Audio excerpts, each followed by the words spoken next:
Don't tell anybody in South Philly that I said this, okay? Keep this a secret between me and you. I don't want the Philly fans to find out about this. Because I have just started this channel and I have just seen some YouTubers literally copy the video that I made, the things that I said in my video. And that is a common occurrence in Philly. People seem to get threatened by anyone else doing their thing. That's why we have so much animosity in the city, so much negativity. And that's why you see that in the Philly fans. Hello, everyone, and welcome back to the podcast. And one more thing, I'm your host. My name is Soren. And today's episode comes with a warning sign. Because what I'm about to say might get my Philly fan card revoked. Right on the spot. Someone might steal my hat, confiscate my Phillies jersey. I may never be allowed to eat a cheesesteak in the city ever again. But I need you to hear me out before you smash the dislike button and start booing me. And this isn't just for Philly fans. This is for all the NBA fans from every team, because I want you to know that as a Philly fan, that I'm a Philly fan that is actually bearable to listen to. And what I'm going to say is something revolutionary for the city. It's shocking. And that is, it's time for Philadelphia, for Philly fans to be positive. It's time to be the city of brotherly love, to spread the positivity. And I know that this is something unheard of. How can we be positive? How can we be inclusive? How can we love each other? How can we support our players in a nicer way? But I'll tell you, this whole LeBron thing, I'm starting to come around, guys. I'm coming around on the idea of LeBron James as a Philadelphia 76er. And I know a few videos ago, I kind of was critiquing LeBron about his choices. And at first, I really didn't want LeBron to come to Philly. Philly fans have a habit of hating on anyone who's not wearing the red, white, and blue. It's basically written into our fan DNA. I don't know what it is. It's something in the water. But stay with me for a second, because I'm going to present a scenario that, if it actually happened, would lock in LeBron as the GOAT in my mind. No debate about it. He would be the GOAT. So hear me out. LeBron James comes to Philly. But he's not the LeBron James that we knew before. Obviously, he's not going to score 30 points a night. He didn't do that in Los Angeles. The vision has changed.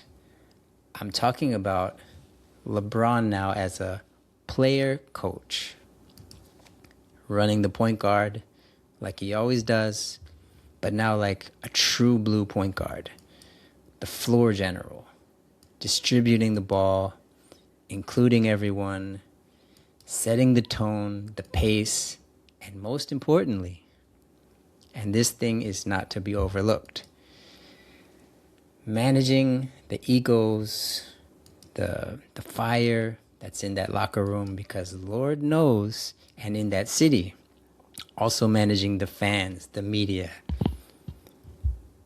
starting a new page in Philadelphia, bringing a sense of class and respect and balance to the city of Philadelphia, because Lord knows the team and city needs this. And if LeBron James did that, if he walked into Philly, sacrificed his numbers, he's already sacrificed money, but doesn't really count because he's a billionaire. And if he steers this franchise to a championship purely by being the smartest guy in the room, with his basketball IQ, with his leadership that everyone talks about, that's it. He's the GOAT. He has become the GOAT. End of story. Because if he does this, it adds a whole new layer to the legacy conversation. It proves definitively that this guy makes everyone around him better.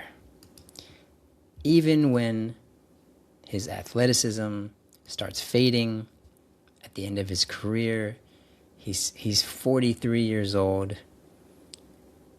Now compare that to Michael Jordan. And listen, I love Michael Jordan. I'm one of those old guys who grew up loving Jordan as a kid.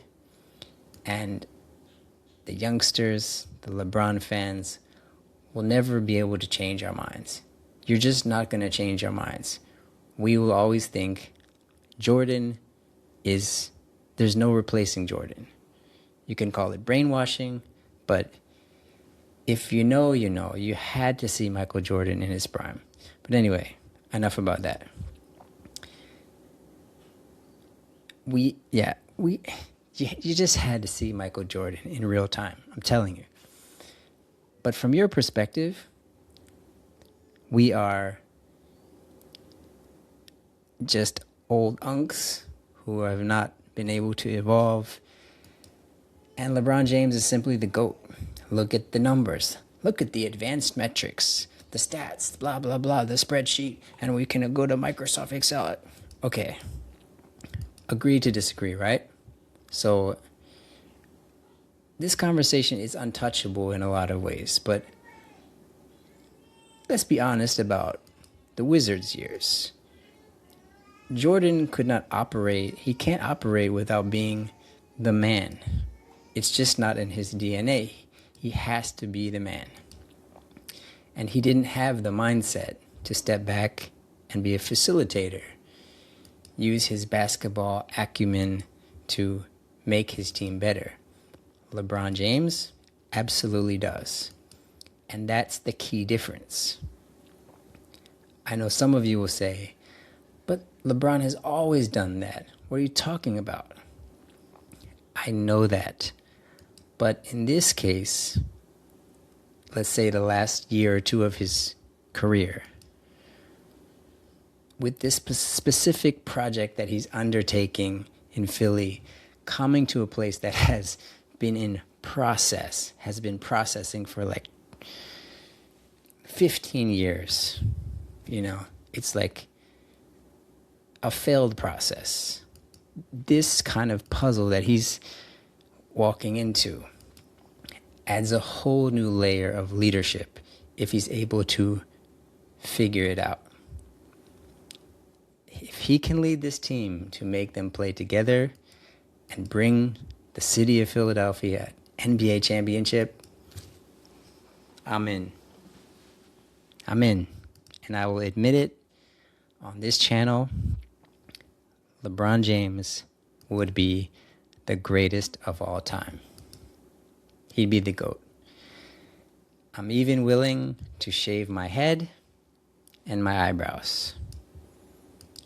As a matter of fact, type "do it" in the comments if you would like to see that happen. If I get 20 do-its and the Sixers win the championship, I will shave my head and eyebrows live on YouTube and all the streaming services. And honestly, this whole thing opens up a bigger conversation about how we measure greatness in the league.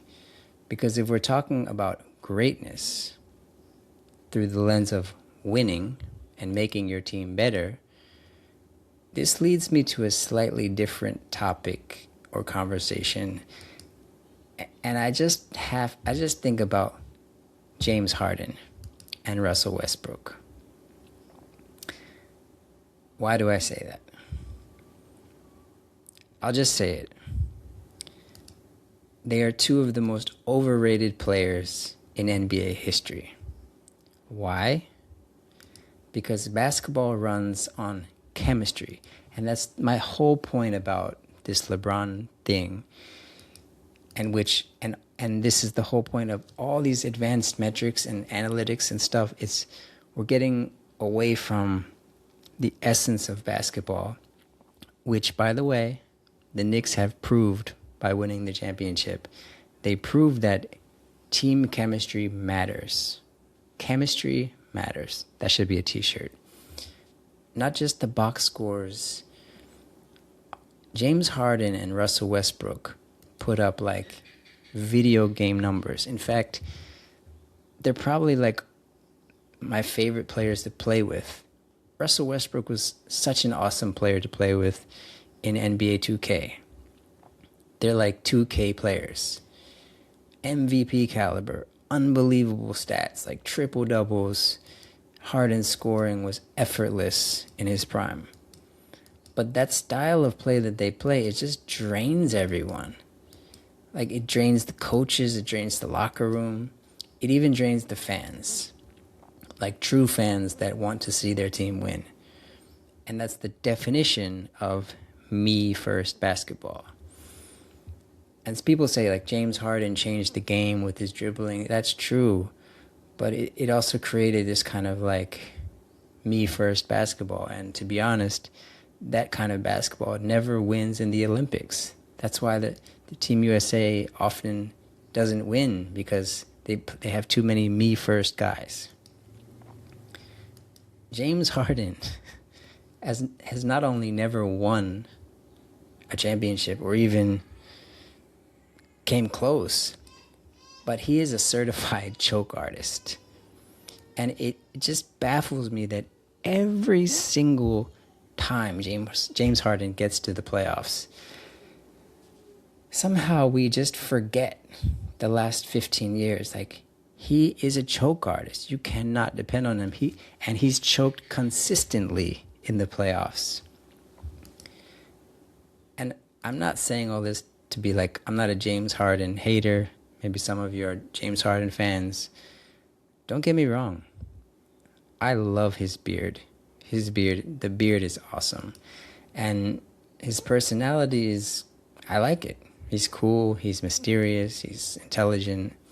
But as a player, he's incredibly frustrating to watch because he's a choke artist. And if you're a choke artist, you can never even be considered one of the greatest players of all time, in my opinion. So if you're going to play me first basketball, there's one rule. You better be Kobe Bryant or Michael Jordan or Allen Iverson. Allen Iverson never won, but if you saw him take the Sixers to the championship and win Game 1 against LA, he deserves credit for that because, first of all, there was no one else on the team to pass to. And he was so good that he almost got them a championship, playing basically like shooting all the shots. Other than that, it's not going to work out, period. So if you're not an absolute assassin on the level of that, selfish basketball gets you just a bunch of statistics and trophies and 0 rings. But honestly, at the end of the day, the whole GOAT debate is fun. It's fun. I love it. I'll argue with people, anywhere, in a bar, in the airport, have fun, any night of the week, go back and forth. It's silly, but it's silly. And if we're being real, because it depends entirely on the era, the rules, the context. You can't compare the 90s to today. Nobody can. It's like comparing your favorite video game from the 90s to like Grand Theft Auto today. Both are awesome, but one is they're just completely different because it's a different time. It's a different processing power for your computer or whatever, PlayStation. But I'll tell you, if LeBron really wants to prove he's the ultimate basketball genius, and I thought about it more and more, and I think he's ahead of his time, because I think he's made this decision exactly, precisely why because of what I'm saying. He's realizing if he can be the captain to bring this team together, win another championship, I think it's almost undeniable. So if he wants to prove it, there's a locker room in South Philly that could use a player coach right about now. So that's all for today, folks. Let me know what you think in the comments. How crazy do you think I am? I already know it's going to be a lot of you, but again, we are just having fun here. We're talking about basketball. Don't get too offended. Don't, get angry. Just use your words and express yourself. And any YouTubers out there that have come across my content, I mean, we can collaborate. We can, do like a podcast together. But I have plenty of ideas, so you're welcome to use them or take my takes or something. It's creativity and basketball ideas are never run dry for me, so you're welcome. Philly fans, time to stay positive.